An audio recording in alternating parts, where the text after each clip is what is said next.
I guess there comes a time in most people's lives when they are overwhelmed with a sense of nostalgia and seek to reclaim their youth in some way or another. That time came for me when I was in high school. I guess I need to elaborate a bit on this, because that seems an awfully young age for such sentiments. You see, I was a sickly child.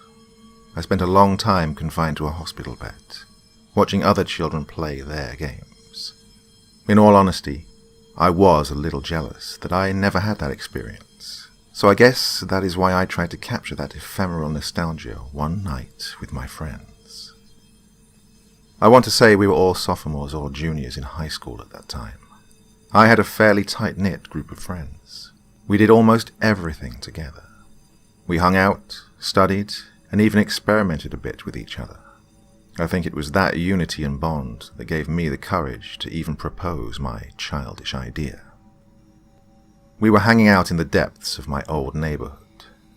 That was the ideal place for teenagers like us, because a construction company was building a series of houses to try and sell to new families at inflated prices. They were early in their construction, so the houses were bare bones built and lacked any of the real accommodations essential for any typical house. This was the perfect hideout to drink, smoke, and generally get up to no good. The construction company put large keypad locks on the door, but most hadn't even been locked up properly, so sneaking in was a simple task. Like I said, we were hanging out in one of these soon-to-be neighborhoods one night. We were passing a joint between all of us and trying to wax philosophical. Joining me on this outing were 3 of my close friends. It was my best friend, Brian, Sarah, Casey, the girl who I had a crush on, and me. We tried to talk intelligently, but looking back, our ideas were anything but sophisticated. Sarah was complaining there wasn't anything to do out here, and it was then that I decided to take the risk and suggest we play hide and seek. They balked at the idea as childish, but the addition of a few simple rules spiced things up enough. I set the rules as follows. Everyone seeks and one person hides. The first person to find the hider gets to ask them 3 questions. The last person to find the hider has to answer 3 personal questions. We would all draw lots with matches and separate so the others could hide in secrecy. The person with the already lit and extinguished match would be the hider. I, of course, was being duplicitous and made sure Casey drew the dud match. I wanted the opportunity to have some alone time with her and get to know her better. I think I did it that way to hide my childish infatuation with her, but I was fearful of being called out on it. They were hesitant at first, but their reluctance melted away after we finished up the joint. I put the matches in my hand, with the extinguished one pointing at Casey. We drew and split apart, with the intention of beginning the game after 5 minutes, giving the hider sufficient time to choose to hide in one of the 3 partially constructed houses on the block. It was late, but we weren't in any hurry to get home. We had a system where we called our parents and told them we were staying out with a different friend, and then would meet up to hang out and get into teenage shenanigans. We all discreetly looked at our lots. I was a seeker, and I assumed Casey was the one who had to hide. We all split apart so we wouldn't know where the hider was going, but I had a pretty good idea. When we arrived at the under-construction neighborhood, Casey had taken a liking to the last house on the lane. I mentioned that I knew it was unlocked, and we could probably explore it later. We never did find the time to do that, so I knew that she would probably feel drawn to check out the house while looking for a hiding spot. I waited 5 minutes before heading to the last house on the lane. The keypad lock hadn't been engaged, which made opening the door simple. I was lucky that the moon was so bright that night and illuminated my way, otherwise I would have tripped walking up to the house. The construction company hadn't even put in streetlights yet, and it gave the small neighborhood an eerie feeling to it. I opened the door and stared into the obsidian abyss that yawned before me. I won't lie, the dark did put me on edge, but my desire to get closer to Casey drove me forward. I walked around the kitchen, but found no one there. My shoes thudded on the floor that hadn't had the carpet laid out yet. I searched the first floor, but had no luck. I was beginning to wonder if I could even find her in the darkness. The windows had been set, but were covered in particle board to prevent animals from sneaking in and setting up residence. I went upstairs, with my hand running along the wall to steady myself, since there wasn't even a banister built in yet. I remember thinking to myself that this house was a death trap with its exposed wiring, lack of banisters, and sheets of plywood lying around.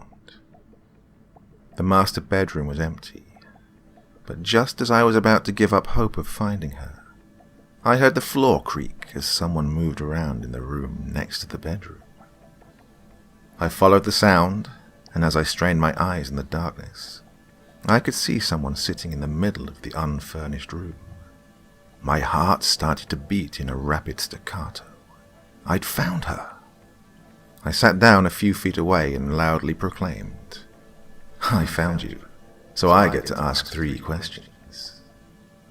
She started at the sound of my voice, but seemed to calm down as I continued talking. I was so eager, and looking back I also realized how stupid I was being. You know what people say? Hormones are the strongest mind-altering drug on the planet. There was only one way to make sure it was Casey, and not Sarah. I asked, "Have you ever had sex?" There was a pause that I chalked up to a little bit of embarrassment. I asked this question because I knew from talking to Brian that Sarah was not a virgin, and I knew that Casey was from a drunken late-night conversation with Sarah, in which she revealed a lot more than she should have about her friends. She answered, "No." Now I was certain that I was talking to Casey and not Sarah. The voice gave away that much. To be completely honest, my bravado had driven me this far forward, but couldn't carry me past the next threshold. Truthfully, I am glad I chickened out of my next question. My next question was going to be, "Do you want to have sex?" Once again, hormones. I didn't ask that boorish question. In fact, in that moment, my mind completely blanked, and all I could think of was Casey's sun-kissed hair, and the way her smile sent a spark through me and made my heart beat so fast, I was worried that it would burst through my chest. We sat there in silence for a few moments as I tried to think of something to say to her. I kicked myself mentally, worrying that I was going to appear awkward to her. I would only get one opportunity to impress her, and if I blew it, any chance I had with her would be ruined. I finally managed to choke out, "I'm sorry, I don't know what." I was interrupted by her slowly sliding across the floor until we were just inches away. If I thought my heart was beating fast when I first saw her, now it was a jackhammer in my chest. She wanted to get closer to me. She was attracted to me. Did she feel the same way I felt? Her action practically stole the words right out of my mouth. I couldn't say anything. I couldn't think straight. I became aware of a sound that was, at first, quiet, but had grown as she had gotten closer to me. It was the sound of her breathing. Her breath came out in quick, shallow puffs, like she had just finished running a lap around the neighborhood. It almost sounded sexual. Then again, to my mind back then, almost any stimuli could have been perceived as being sexual in nature. Goddamn hormones. I wasn't sure what was going on, but I don't think I really cared. I decided to make a move. I slid my hand from off my lap and moved it to hers. I wrapped my hands around hers and held it. It was warm to the touch, a little bit sweaty, but I'm sure my hands were no better. Her breathing hitched as soon as my hand touched hers. My heart practically exploded out of my chest and rocketed through the heavens in that moment. At that time, I considered this as one of the most romantic gestures I'd experienced up to this point in my life. Holding hands in the darkness, listening to the sounds of our breathing intermingled. I decided to go for it. I slowly leaned into the darkness, where I could see her form. I was going to kiss her, the girl I had pined for almost 2 years. Her breath smelled sickly sweet, kind of like really sugary honey. I mentally wondered what mine smelled like. I silently prayed that it didn't smell gross. She picked up my oh-so-subtle signal and leaned forward to kiss me. Our lips were inches apart, and I was seconds away from nirvana when Sarah tromped into the room. I mentally rattled off a series of curses and invectives that would have made a sailor blush. She said, "What are you guys doing? I found Brian like 15 minutes ago." That set off a klaxon of alarm bells in my head, but I couldn't quite figure out why at the time. Sarah shifted her weight, and although I couldn't see it in the darkness, I was sure she'd just raised her eyebrow. "What have you two been getting into while we were playing our kids' game? I understand, but don't make us jump through hoops and send me off tromping around in the dark looking for Brian while you two canoodle," I asked, dumbfounded. "Brian was the one hiding." Sarah nodded and answered. "He was sitting out behind a house. He's horrible at hiding. We got bored and we decided to look for you two." Something wasn't right. I'd found Casey sitting in this room. If she wasn't the hider, why was she sitting up here by herself? I started to feel a cold sweat forming on my skin. Something was definitely wrong here. Brian was the final straw. He stepped into the darkness and I recognized his voice. He had a way of talking that made anything he said come out in a resounding and booming tone. His voice reverberated. "Did you find him, Sarah?" "I found Casey." His voice died out as I finally managed to voice the second question that I should have asked at the very beginning.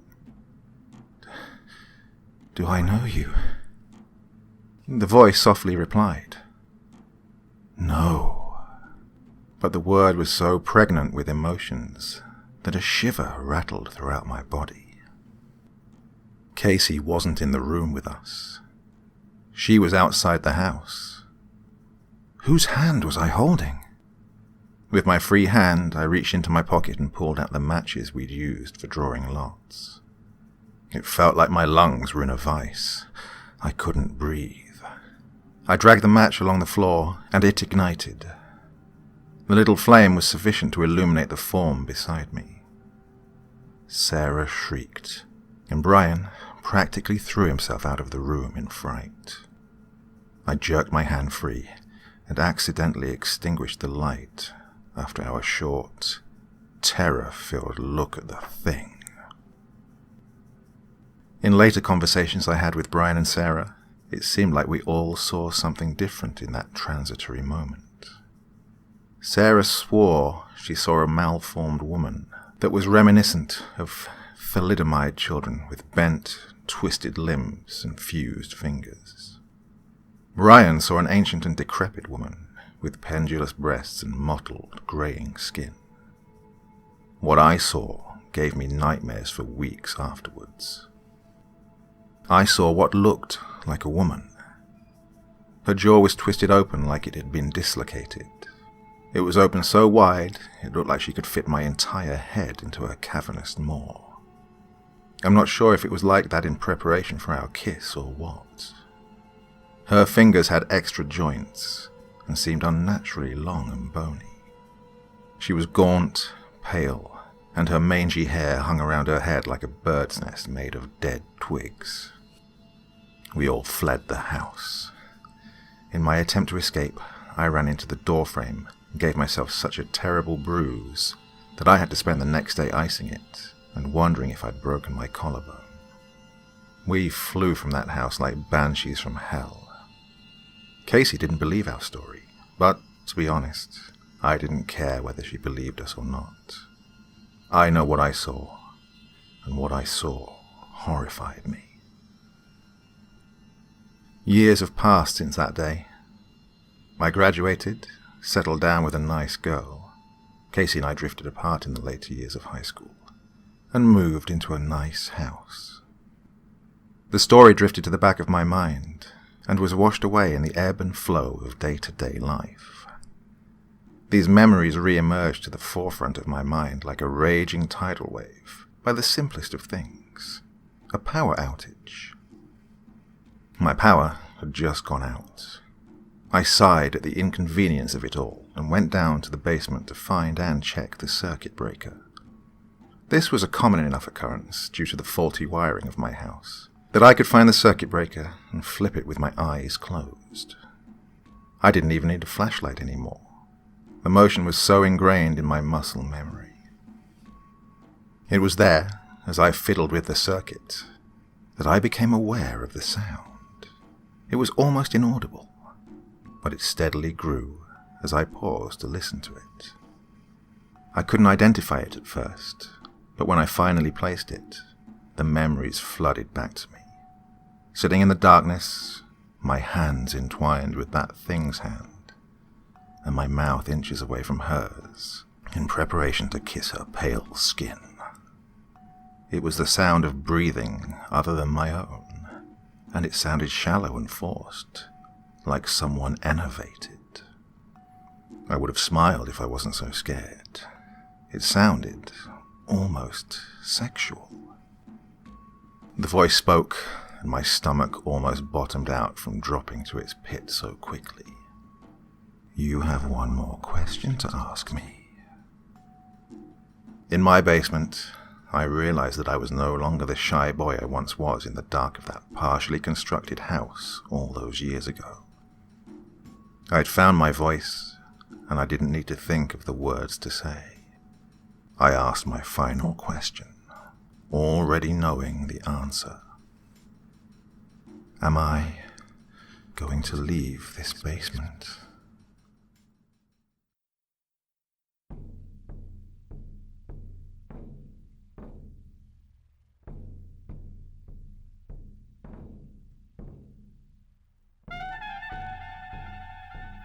Thank you so much for taking the time to listen to this story today. Really means a lot to me and to the author of the story, of course. Well, if you want to know more about me, I'm pretty much everywhere on social media. You can find me on Facebook, Twitter, Instagram. You can download my music on SoundCloud. I've got a Patreon if you feel like. Throw me $1 or $2. Very much appreciated. And of course, on Reddit, I have a place where you can leave stories if you want me to read one that you've written. Well, hoping to see you all again very soon. Till then, sweet dreams, and bye-bye.